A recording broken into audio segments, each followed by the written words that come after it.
For this evening, we are going to focus on working through the antiphon that we were looking at last week, line by line, word by word, perhaps in some cases, but we're going to stop and be tourists along the way. So we'll be able to get into really the very nuanced language of medieval notation, of chant notation. And there is a lot of detail to go into, and I kind of want to put a little uh, Surgeon General's warning label on this session because I've taught this music a lot, and one of the little sticky traps that we tend to get into, and I think it will be exacerbated slightly by our screens, is this sort of becoming overwhelmed with the visual information on the page. It's a lot of new information coming at us. And to be able to stay embodied and be able to process the information, not just using our eyes staring at the screen and ignoring our instrument, but rather to be able to maintain our connection with our instruments, with our whole self, including our voice, and not just the old noggins up here. Does that make sense, everybody? Yeah. Um, what I have is also a deck that we'll go through and will help aid us on our way working through the music. So hopefully you won't have to worry so much about going back and forth between a sheet of paper and your screen. So if you don't have a sheet of paper, you're in luck because there's a perfectly clear screen that you can look at too. Before we dive into singing and learning, I wanted to see if there were any other questions about last week. I know Martha, don't forget Martha's question. Martha emailed me about modes. Yeah, about the modes. And we're going to learn about those. Certainly. I'm going to ask you to unmute there, Martha. Could you remind us, what was your question? So my question was, so the chant goes up and down the musical. I know it's not a staff, but whatever it is, it goes up and down, and it goes up and down within a framework, obviously. And I guess the question is, what is the framework? So is it a specific mode, or so? That's the question. That is a very good question. And it is one of those can of worms kind of questions. So I will be speaking to that more throughout our evening too. And it's actually something I'd like to address next week in our meeting, to be able to learn a little bit more about the melodic vocabulary of chant. But as for the modes, and it is a staff, it is indeed a staff. It's a 4-line staff as opposed to a 5-line staff that we're familiar with in modern notation. So it is a 4-line staff. The modes, what we're talking about, everyone, are the medieval modes. Now, modes are basically, if I could translate into modern lingo, are like scales. They're if you I'm gonna sort of, we all know the major scale and we all know the minor scale, right? So those are what are called diatonic scales. They're 8-note scales. They've, been evolving since time immemorial. The modes themselves are a little bit more complicated to explain because, and another time I'll tell you a story about my Renaissance music theory class at graduate school that had me in tears every single week. But the modes were established around the 7th or 8th century, roughly. They are modes in which all of the musical language of chant was set. So they're basically like scales. In this case, we're talking about the Dorian mode. There are several main modes, and if you think about the keys of a piano, and it's okay if you don't play the piano, but you just heard me play it. So that was a C major scale. Now, if you were going to play Dorian mode, I would instead move myself up to D.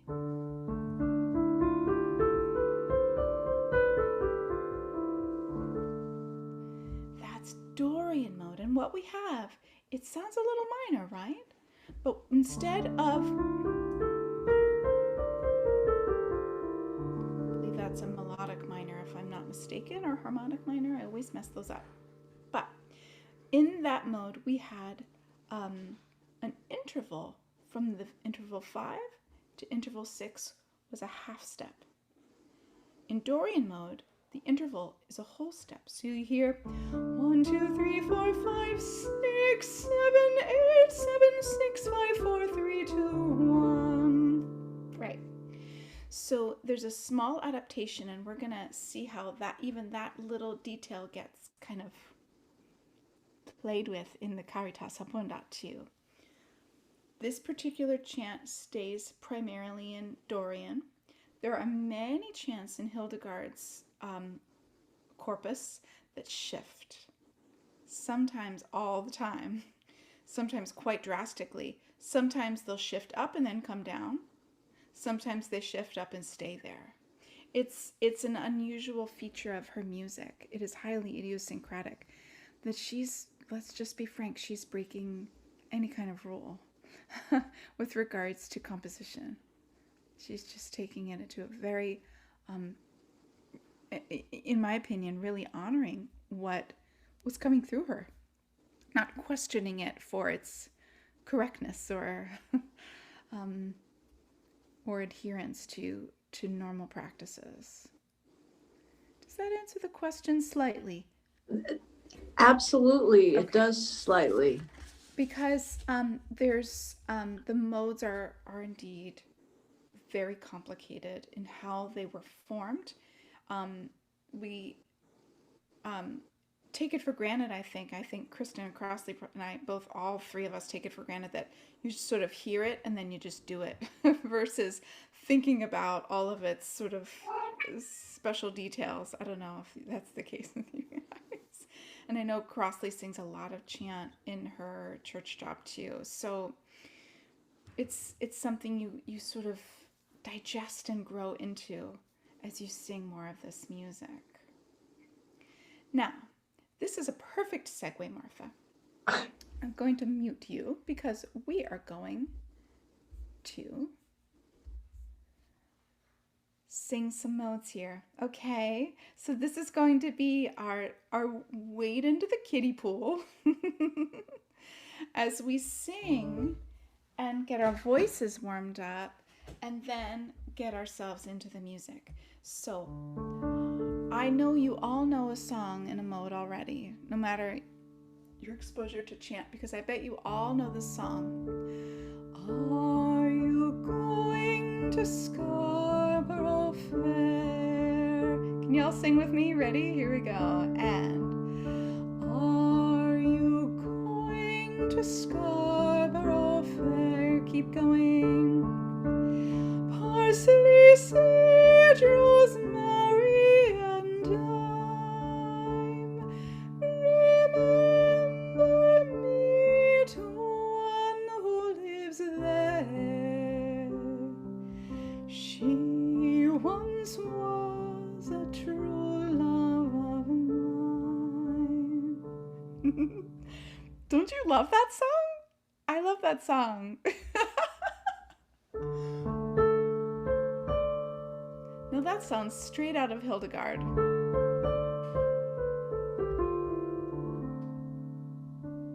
Yes, head nodding, yes.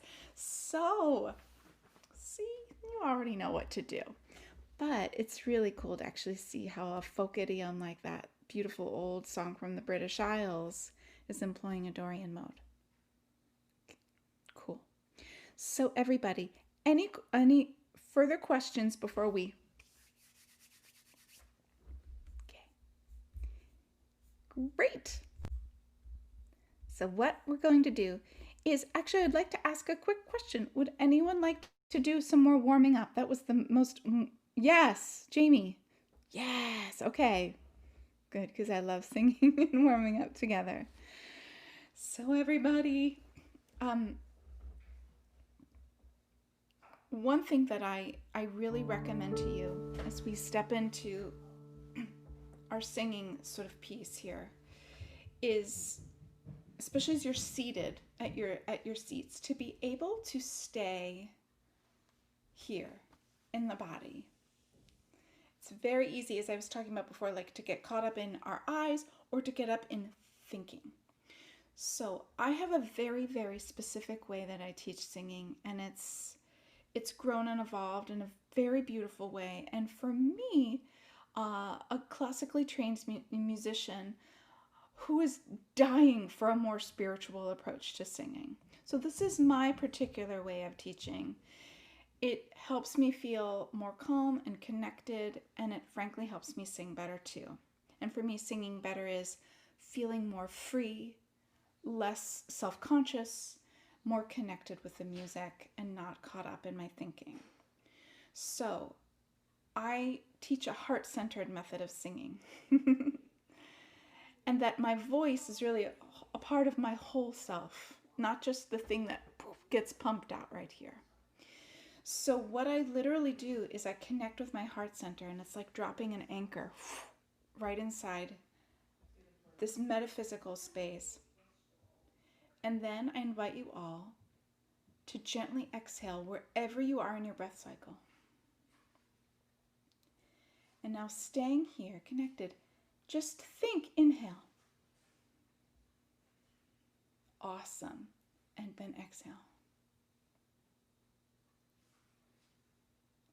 And then, keeping our shoulders calm and our heart centered, we inhale again.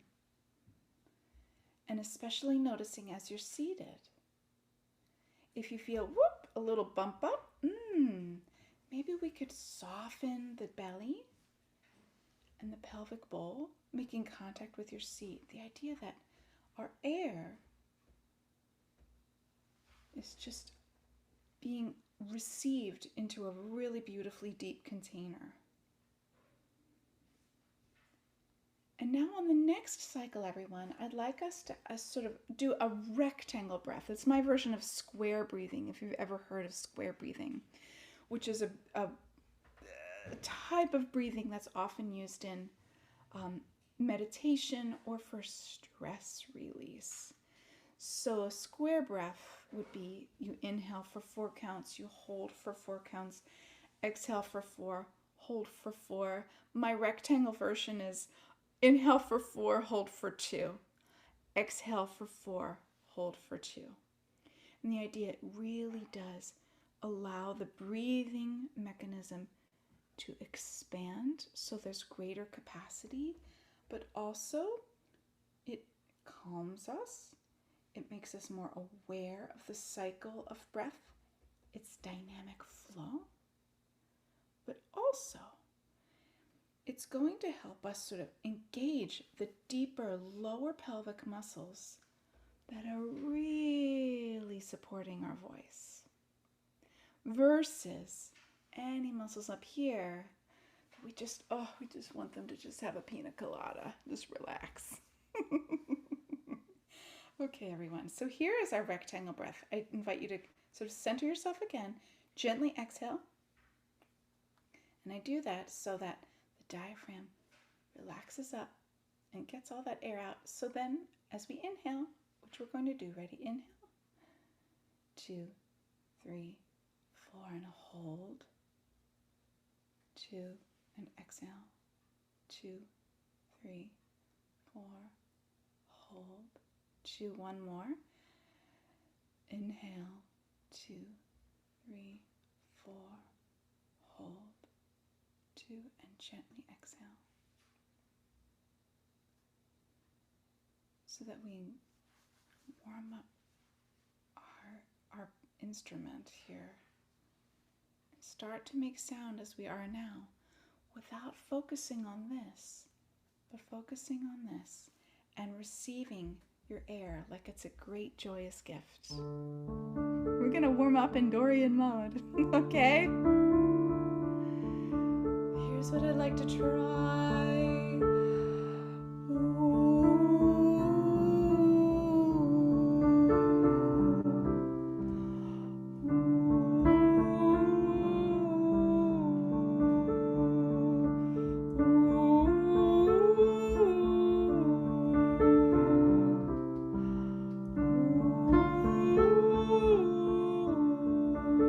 Here's the next one.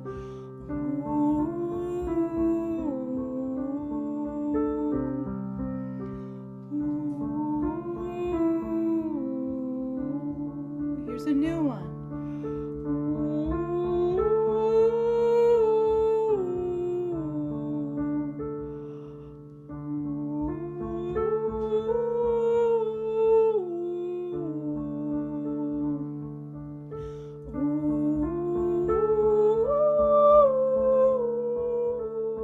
I'm gonna do that again because I made a boo-boo.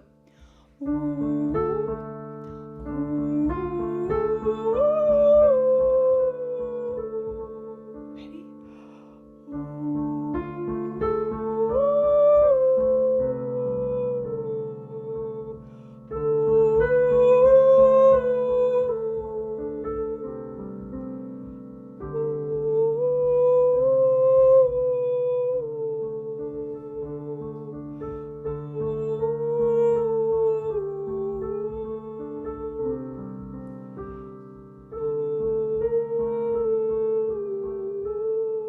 Now here's the next one.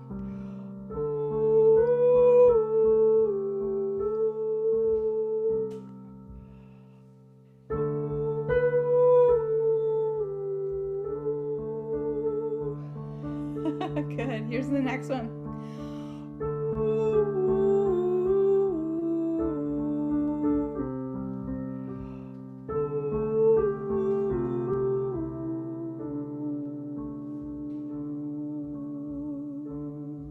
Beautiful, beautiful.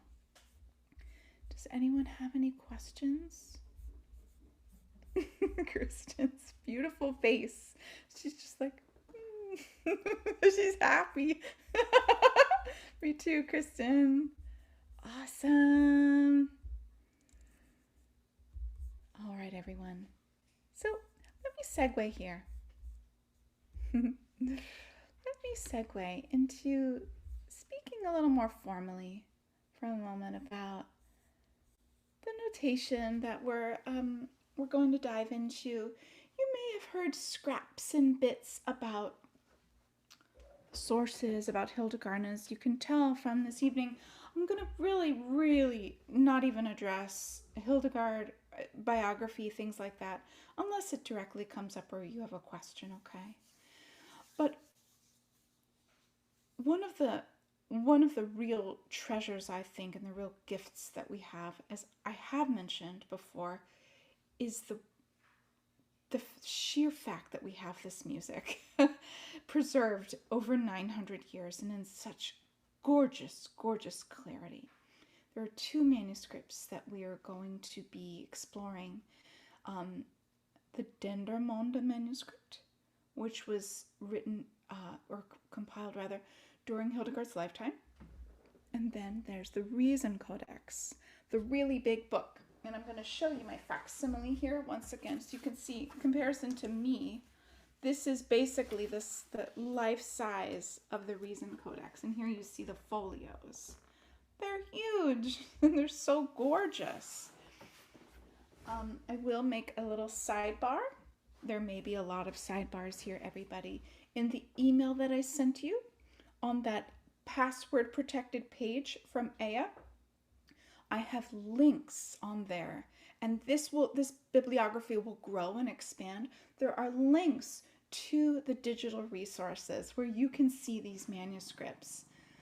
They're awesome. They're so much fun to look at. There's also a link to, I believe it's the Book of Divine Works. It's the Lucca manuscript of her third visionary work with the most beautiful illuminations. So There's some really interesting things to go through there. I recommend it to you, but especially if you want to start exploring more of this music. My hope is that you will have a vocabulary here so that you can go through the entire Reason Codex and have a clue about how to access this music yourself, craft your own additions, and to be able to feel that there's a way in, there's a touch point that you have. So we are going to be looking at one chant tonight. We'll look at another chant next week, and we'll build our repertoire. That for this particular chant, we are looking at the Caritas Abundat, and I wanted to just go through a few brief pieces of information just to sort of keep layering the information here. So, as Martha had said before, is that a staff? It is indeed a staff. Now, I am also going to put in that bibliography a title for you if you're interested in music and how music evolves. There's an awesome book. It's called Capturing Music by Tom Kelly, who is a now retired professor at Harvard, who wrote a history of notation, and it's fascinating.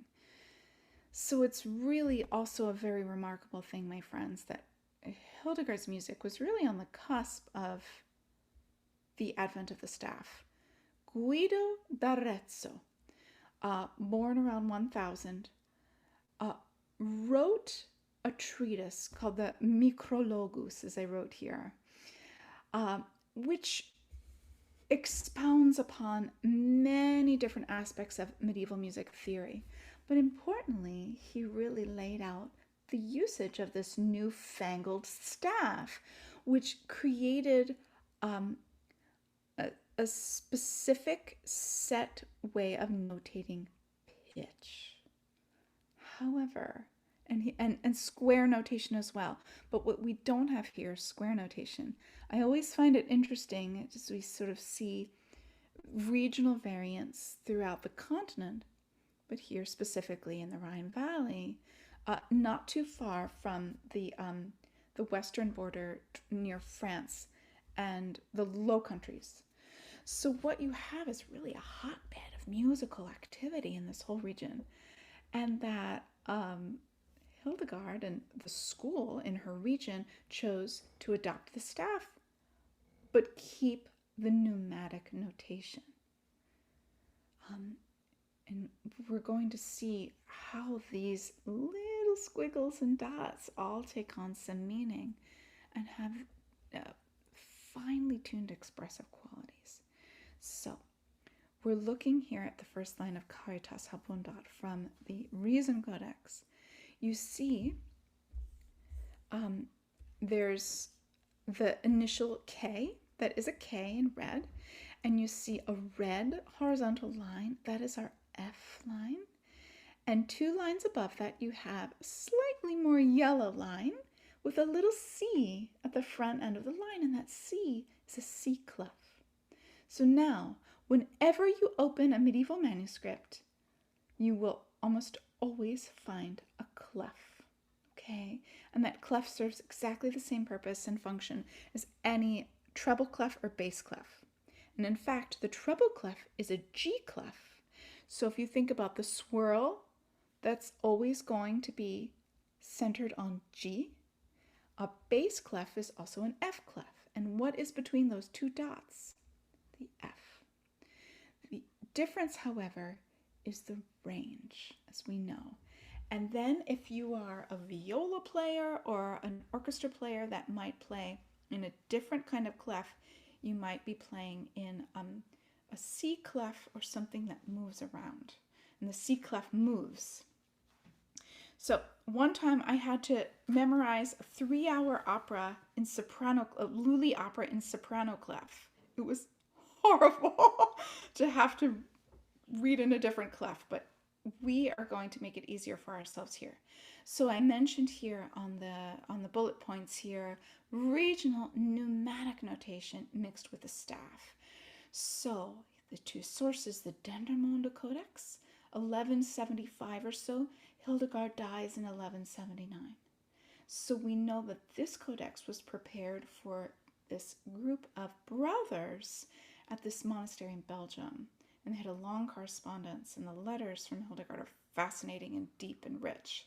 And then the Reason Codex, which was prepared after she passed away. And here, look at that last bullet point, my friends. D Dorian is the mode with a B flat.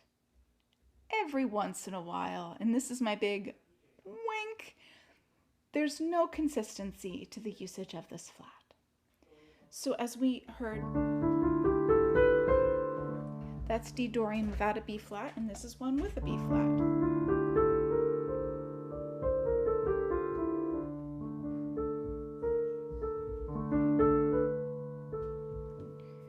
And there's really a really huge difference. It's just a half step. And we're going to explore that. And the kind of interesting thing about this piece, everyone, is that it's slightly different in both of the manuscripts. So we'll get to look at that as well. Okay. So what I wanted to do is provide a translation here for you. This deck will go up on our website, okay, everybody? So yes, so I'll put a PDF of this up so you can all take a look. You can print it, you can put it on your tablet, whatever you'd like to do. So this translation is sort of my go-to translation whenever I'm working on a piece. It's from Barbara Newman's Symphonia. I know it's funny, she mentioned in her talk that she's like, well, I always like to use the poetic translation because Latin is interpreted in not such a literal way. But for me, I always go to the literal translation, and then in at least having a clear sense of the words, and then to be able to craft my own poetic sense of the piece. It's going to be different for everybody, but here it is. So in this case, caritas is translated to charity, okay? It really has many different layers of meaning for Hildegard. And so we see it interpreted here. Divine love is how Barbara Newman describes it.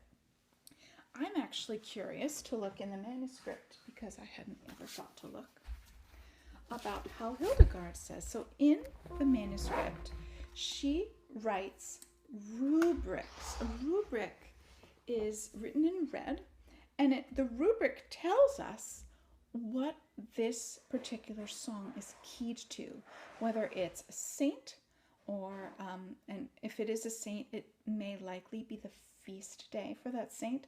Now here in the Reason Codex, Caritas Amodat, it simply says antiphon. So that's one of those kind of things. And I often, there's that emoji of the girl that's like, that's sometimes how I feel about big question marks in medieval music. It's not clear. We make very, very, very well-educated assumptions and guesses, but at the end of the day, we have to make choices. And we're going to do that tonight too. So, moving on. That translation is going to help us out a little bit later. Now here, I wanted to show you the whole Reason Codex. It's a fairly short antiphon. It's really only on 4 lines. And the way it's very, very common, I want to clarify this. And I realize I'm speeding up a little bit because I'm just trying to pack in as much as I can. That in medieval manuscripts, we do not have tidy poetic layouts. We have run-on sentences. Okay? So if we look back here, this is very tidy. Thank you, Barbara Newman. Barbara Newman created this sort of line-by-line breakdown of the poem. And I was taught when I was learning this music, and I think it's extremely useful to actually transcribe the music, as you see on the modern transcription, that on both transcriptions of this piece, that it's broken down by line. Okay, so here we have a run-on sentence. Now I want to draw your attention here to the second line. And here, I'm just going to see if I can zoom in a little bit. Nope. So here, using my cursor, we have something interesting happen here. So notice we transfer our F line up. What does that mean? It means she's showing us this is going lower. It didn't fit on the staff here. So here you see this little F. It's been moved up. So we are very, very, very, very clear that red line is still F, right? And it happens again. So then it goes back, just sort of still sort of moved up here. We still see the C, but look what our scribe did for us.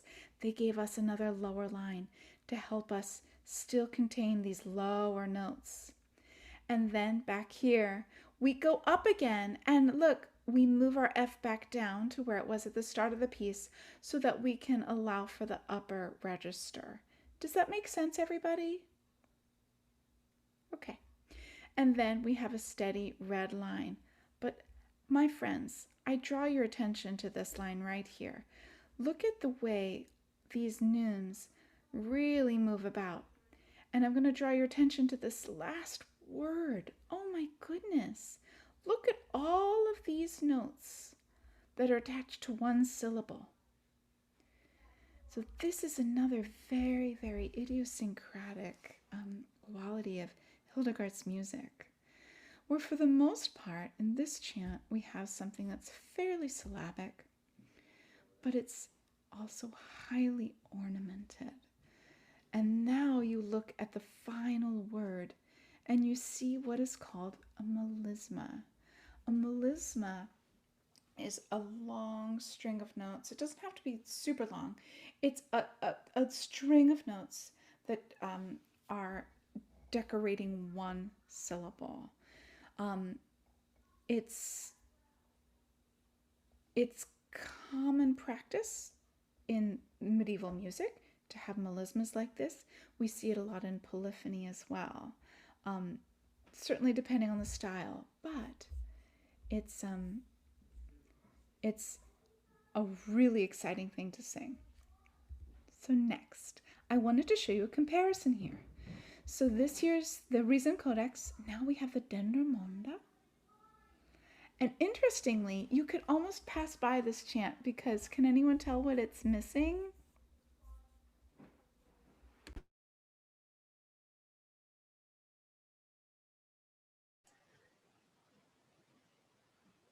It doesn't have the, I want to say, key change or the red line jumping in the middle. It jumps at the end, but not in the section in the middle.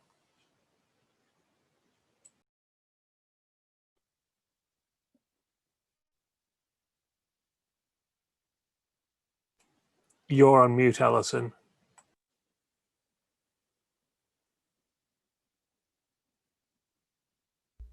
That's no good. So it is missing its initial. How interesting. It has no K. It's a little error. Yeah. It's funny. It's just sort of slips right through in the Dendermonde Codex. But I did want to show everybody here. So as you were saying, Sean, it does move a little bit here at the end where it goes up, but it's also broken up. The Dendermonde Codex has longer lines as opposed to 2 columns on each page in the Riesen Codex, as I'll show you here. You see each folio here has 2 columns. The Dendermonde only has 1 column, so there's longer lines. And so here we have even more of a run-on sentence. This goes and goes and goes. There's no punctuation except a period at the end. So there's one other detail I wanted to draw your attention to here. There's no rubric. There's no red text that tells us what to do, but there is a rubric at the very end. And you see those funny letters here? It says E-V-O-V-A-E. Well, those V's are not actually V's, they're U's. Now here, we are given a rubric that tells us what is the intonation, not the intonation, the sort of final piece of chanting an antiphon. It's the in secula seculorum, amen. So at the end of a psalm reading, we have the antiphon, and then we would chant in seculorum, amen. So there's something for the cantor or the choir to sing at the end of the antiphon that would then segue into the next element of the liturgy. Okay? That is not really the most interesting thing, but it's a question that comes up because it's a very strange little acronym there. Does that make sense, everybody? Okay. Great. So let's get back, because we have some important business to do right now. And that's sing. So here, everybody, what we're going to do is we're going to sing a little and learn a little, okay? So here is the deal. We have a practice here that I really encourage you to do, which is to sing by listening. So we did a little bit of this last week, and we're going to sing the first word to start, and we'll build onto this. So I invite you all to find a comfortable seat again and find a singing posture where we can be centered and use our eyes to sort of absorb. And I invite you to gently exhale and inhale and listen once.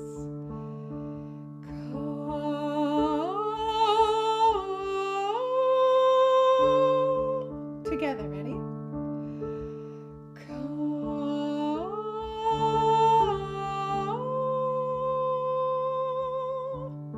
Isn't that just modern sounding? Here's the rest.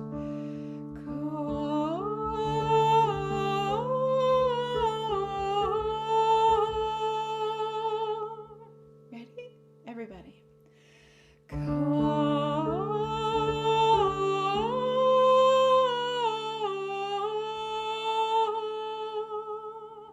Awesome. Let's stop there. I want to draw your attention here to each of these neumes.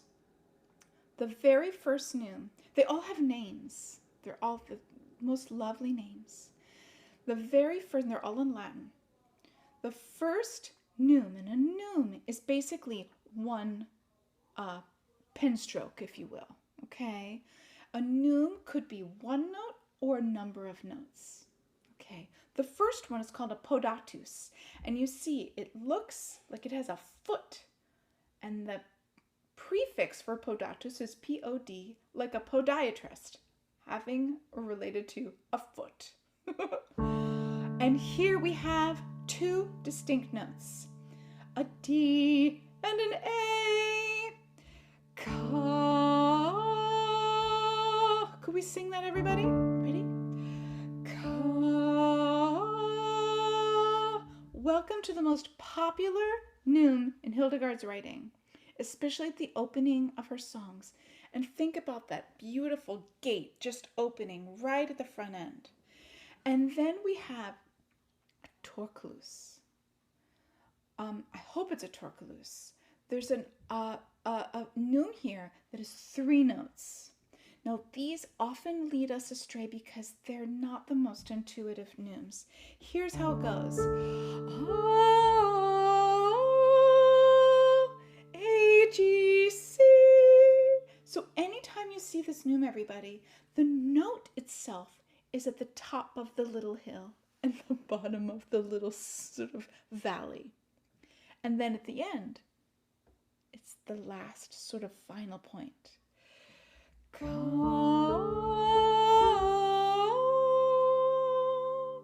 we sing that all together? Ready? And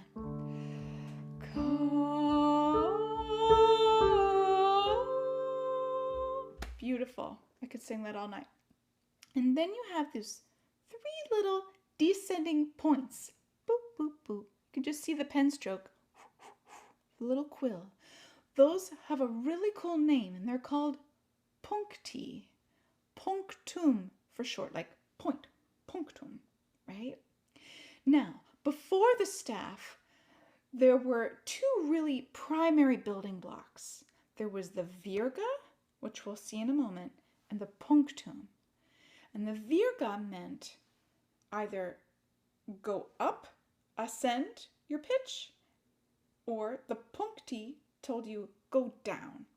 So it's very, very common where you see descending puncti like this, and it's a beautiful figure. It's not always the way. Remember, it's Hildegard, so we can expect the unexpected, okay?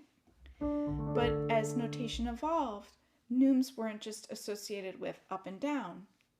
They took on dynamic and expressive qualities. So now you can see that a puncti has a more fluid and a sort of dynamic quality versus that podatus, which has something that's more stable. So let's sing this. Listen once, everybody. Can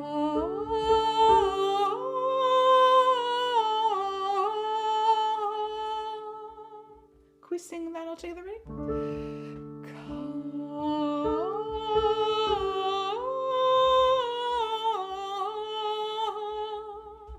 Good. And then you hear da da da da. The apostrophe looks exactly like an apostrophe, right? Yes. And those little apostrophe are just rather pointed what's the word? Restated notes. What's that word, Crossley? I can't think of it. Say it again, or take yourself off mute. Rearticulation? Yeah. Rearticulated. Yeah, rearticulated, yes. Good. And then we have some really cool neumes after that. I'm going to sing them for you. This is on Re. Re. Could everybody sing that already? Re. Beautiful. I'm going to sing that one more time. Re. Again, rearticulated. One more time, everybody. And re. Good. Now here's the rest of that. Re. Can we have everybody try that? Re. Good. And here's the next thing. Ta.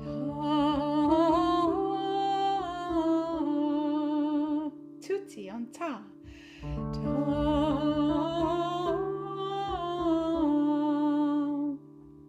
Awesome. Let's finish this word and then we'll talk a little bit. Here's the last syllable, tas. Tas.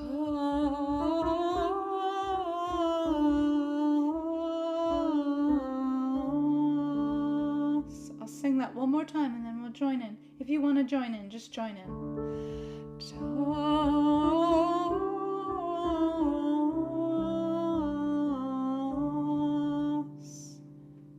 One more time, everybody.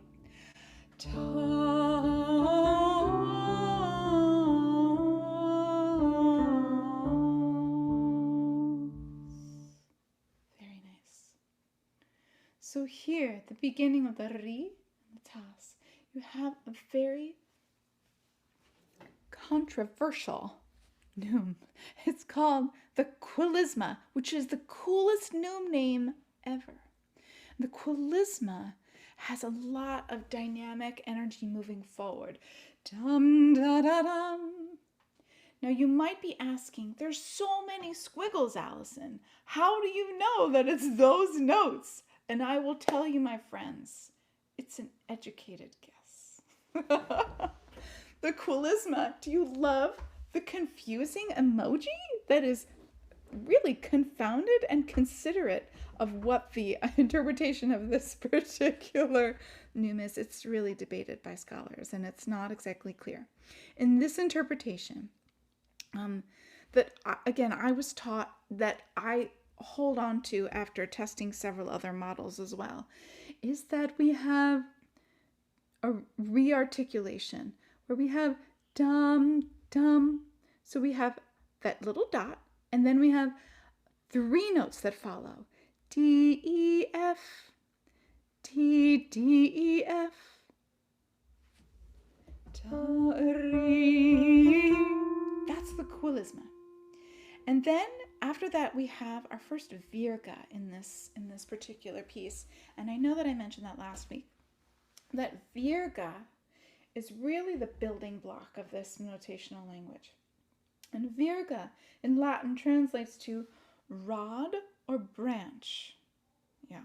It's also the namesake of the Hufnagel notation. So it's just a quill that just goes. And it's really exciting if you go and you have a calligraphy pen and you make your own transcriptions. And more on that later. Okay, so what we need to do is finish our piece. Now that we've named all these nooms, you can forget all about it as you sing them. Okay? Listen, I'm going to sing the whole word. It's just one word. How could she get away with writing so many beautiful notes for one word? Here it is.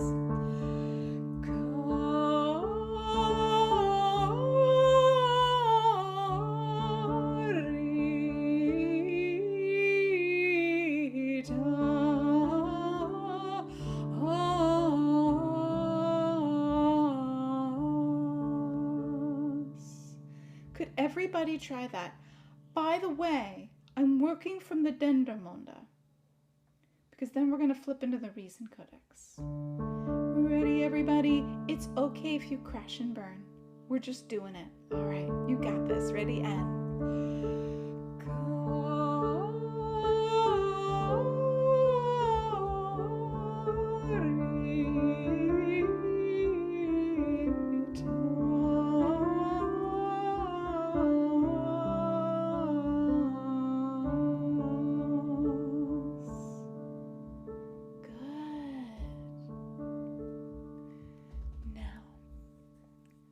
something cool that can happen here as we transfer our awareness to the Reason Codex.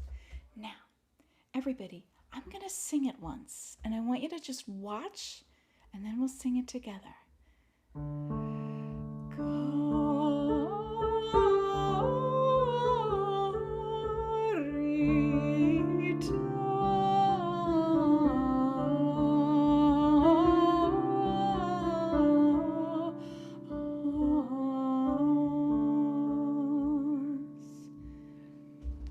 Has anyone spotted any differences? Just take yourself off of mute and just shout it out. Was the end longer, maybe? The end. Oops. Was The the last- end longer? Does it have more notes, you mean? It just seemed to go on longer. It did. It had more notes. It's good. Yes. It did go on longer. And in fact, there's actually, is there more notes? No, there's one note that is a little bit longer, but it slowed it up a little bit. Could anyone tell the difference? I think they changed where the last syllable started. Yes. So And there's one other thing. Yes, Jamie, you're absolutely right. Is there a virga in there instead of a puncti? Punctum. Punctum. Yes, Okay. there is. So in the place, Jamie, yes, the toss is transferred earlier, and then there's a small note change where on the original toss, it's transferred on that second quilisma. But it does seem longer. It has this sort of breadth, doesn't it? Now, who knows if it was just a scribal error or a transmission variant. It doesn't really matter, but it is something to observe, okay? So awesome. So awesome. So what we're going to do is head out of notation land here, and I'm going to skip ahead to this. Okay, so here we're going to give our eyes a break and maybe our frontal lobes a break too. So we're going to now sing from this handmade transcription. And this is what, if you're interested in this, this is how I recommend transcribing. I use a calligraphy pen. I have a 5-line staff. I do increase my staff lines, and you can do this on MuseScore or any sort of free sheet music program that you can find online. You just sort of elongate your spaces. So this is the Reason Codex version, everybody. Now you can choose if you want to do the top line in pneumatic notation or in the modern transcription. It's up to you. But my hope is that the modern transcription will be a memory aid and just sort of help you find your way through. So it's up to you. Let's sing that line one more time, Caritas, and then we'll do the second line. Ready?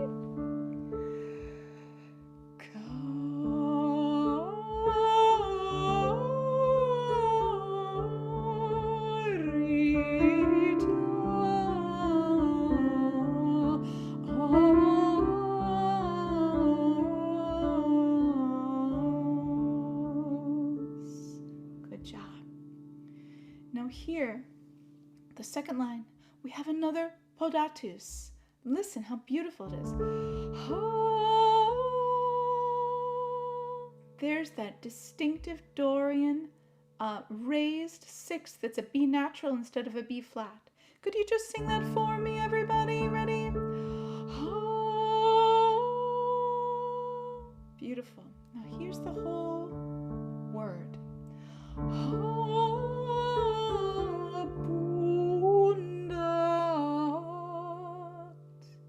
Can you just try that once? We'll break it down in a sec.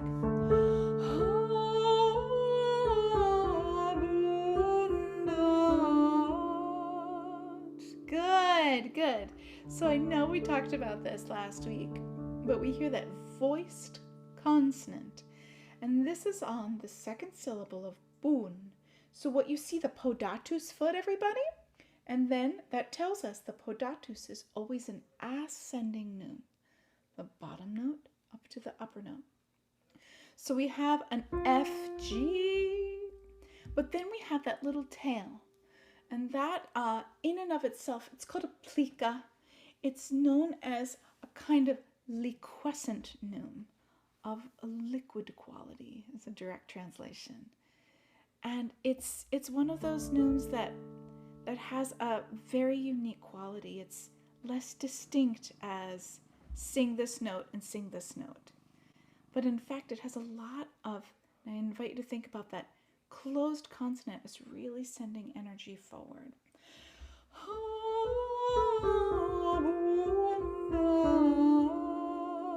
Can we try it one more time, everybody?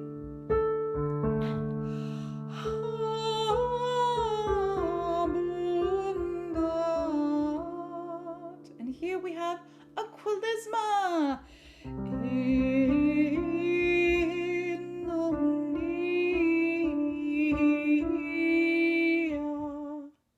Some new neumes here, everybody. Let me sing it for you one more time, and then we'll do it all together. Here's the C of in omnia. In omnia. Can we try that, everybody? In omnia.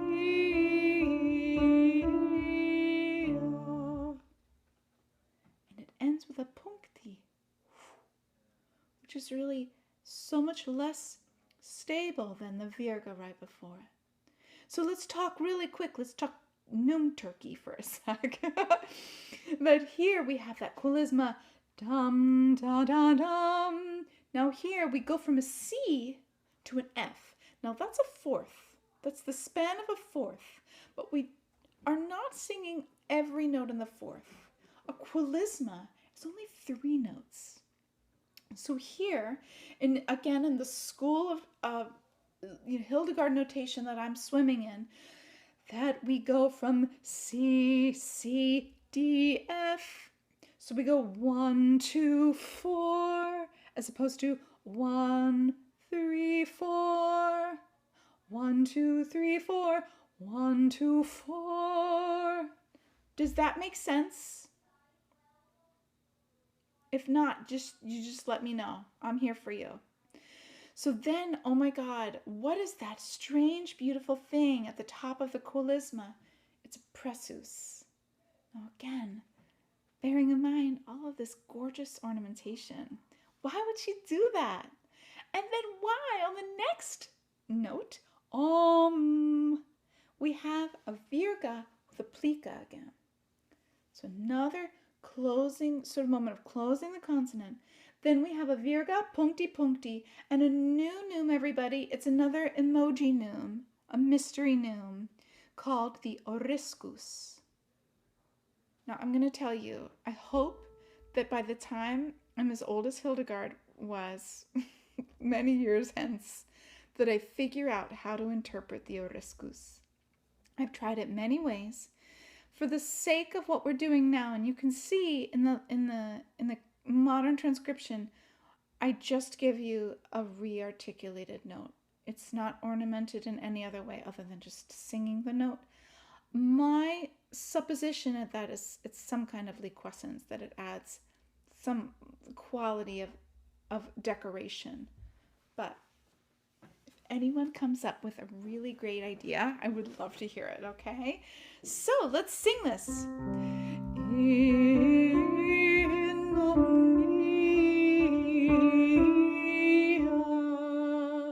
Ready, everybody?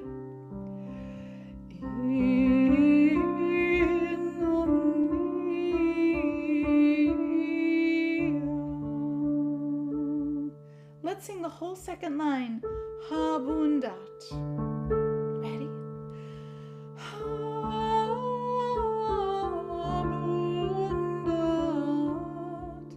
in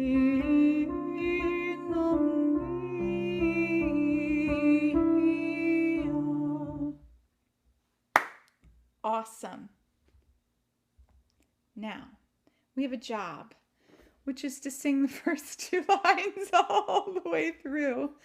I think it's worth going through, and I know it's slightly painstaking, but I hope it makes you feel that, okay, this note is this pitch, and eventually it becomes integrated, and eventually it becomes very natural to read. So let's try it all together. Just give it a go. Remember to keep breathing, okay, everybody? Here we go. Caritas.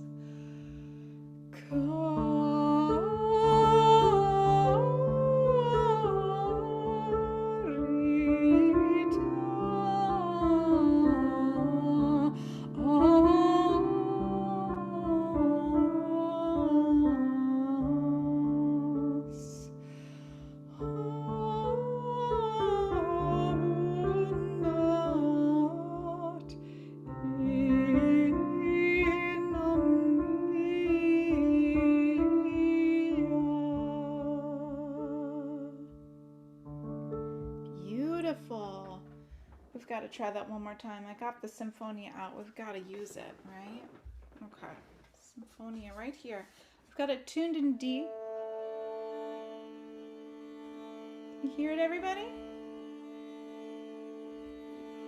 I'm going to take a microsecond to tune.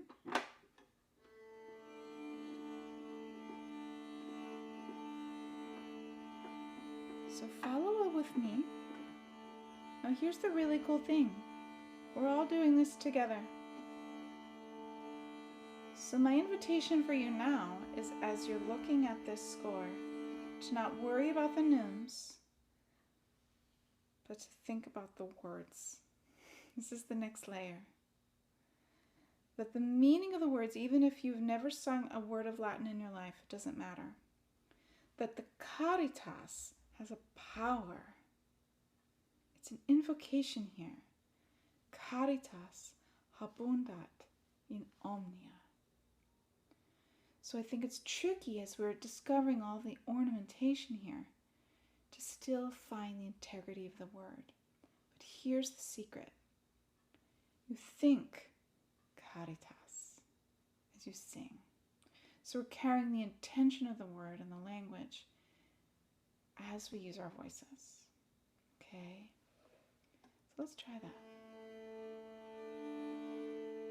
Just follow along. Ready?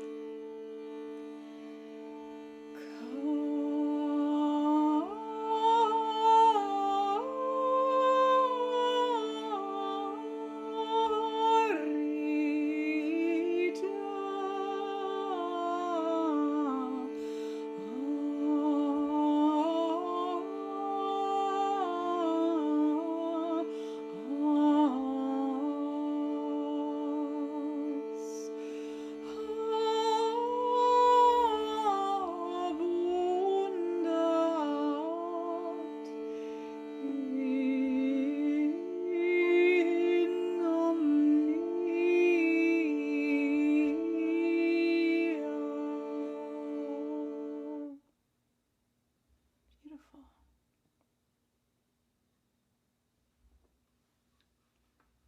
Beautiful.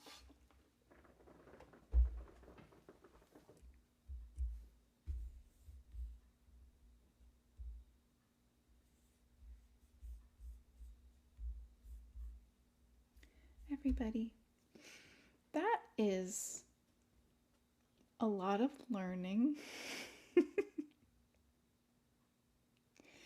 And it is Q&A time, baby. Let's hear. Mary Helen, you're just ready to go. Do you have a question?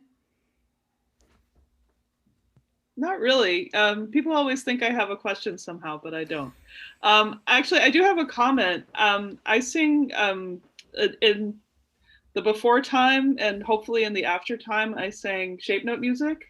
So American traditional hymn singing. Yeah. And in that tradition, there is an informal practice of raising the sixths. So it's not written in any of the books, but people just do it and they know when to do it. And it completely blows my mind. So this was actually super helpful Interesting. in terms of understanding that. So they make things Dorian.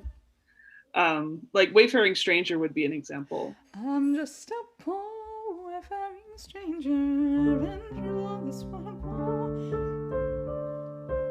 Right. Love that. That's such a good example. Oh my gosh, I forgot to show everybody. Hold on. We have to go back just for a second.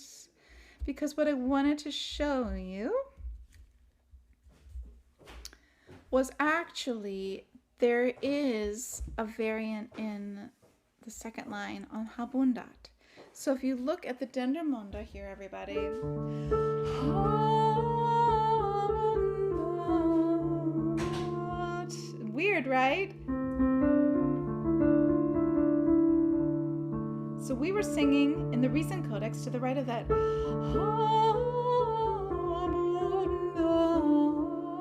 And here's the Dendermonde one more time.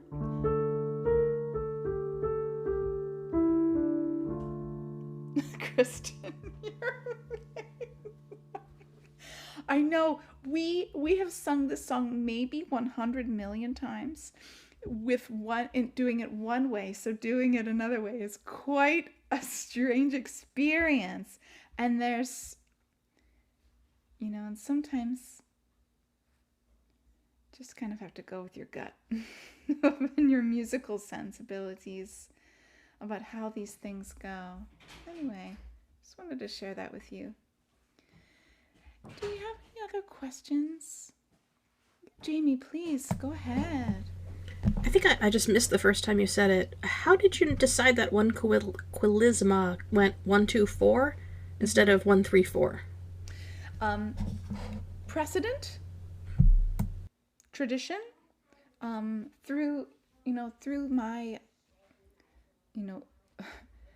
lineage of learning Hildegard is basically going to the Sequentia school. Sequentia, Barbara Thornton, and Ben Bagby. And frankly, that was the way they interpreted that. I have, teaching classes on this music, and I invite you, if you're really curious, to try it out. And remember what I was just saying about musical sensibilities. Sometimes something just, it doesn't sit well, it doesn't sit right. So I'm sure that Barbara Thornton did a million variations, and I heard stories about how she was kind of strong-willed and would basically repitch things or just move things around to make them work musically. So for me, that works better than, yeah, or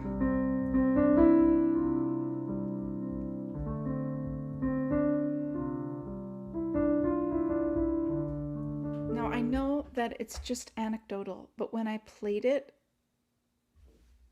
with the 1-3-4 and then the 1-2-4, every single one went, ah, you all nodded at the same time.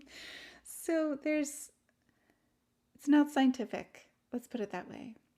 And it is hotly debated. So it's, yeah. Oh, I'm so glad I'm not a scholar sometimes. I don't want to jump into that swimming pool. Oh my gosh. Any other questions? Sean? One, but it's possibly the sort of question you've just said you don't want to. In more standard, I mean, is the H in Habundat a sort of dialectal? And in more normal Latin, wouldn't it be Calitas Abundat, not Calitas Habundat? Would. So we're talking about a German-inspired pronunciation. So you're exactly right. It would be abundat. The H would be silent in Italianate Latin. Yeah. But here, and I don't know, Caritas habundat in omnia. We haven't met anything else that's unusual, but we will add some more of this German-inspired dialect, if you will. Yeah. There was an ack in one of them, which was like, that's also... like, ach, like yes. that? Yes, there is. Okay, thank you. Oh my goodness. Wow. What a pleasure. This is a lot of information.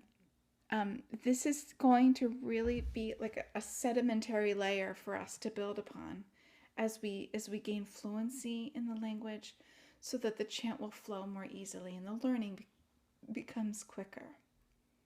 Yeah. So for next week, could we all sort of try to have headphones? If you don't have headphones, that's okay. We can maybe keep you on mute. I hate muting people, but it's just a necessary evil. But what I would like to do is we'll work through some more of this piece, and then we'll try adding some sound. If it doesn't work, it doesn't work, and that's okay. But we'll set everybody up with all the text specifications. I don't want that to be a stressful element to this, but something that will maybe help us all find just a way of making some medieval sounds together. Cool. So I will place this deck up on our website. Is everybody able to access that okay? I haven't heard otherwise. Okay. And I wanted to say, if you are hunting for Hildegard information and have a cool website or link to add, please just drop it in an email and I'll put it up there on this shared list. And we have part 2 of Vision coming up after a 5-minute break.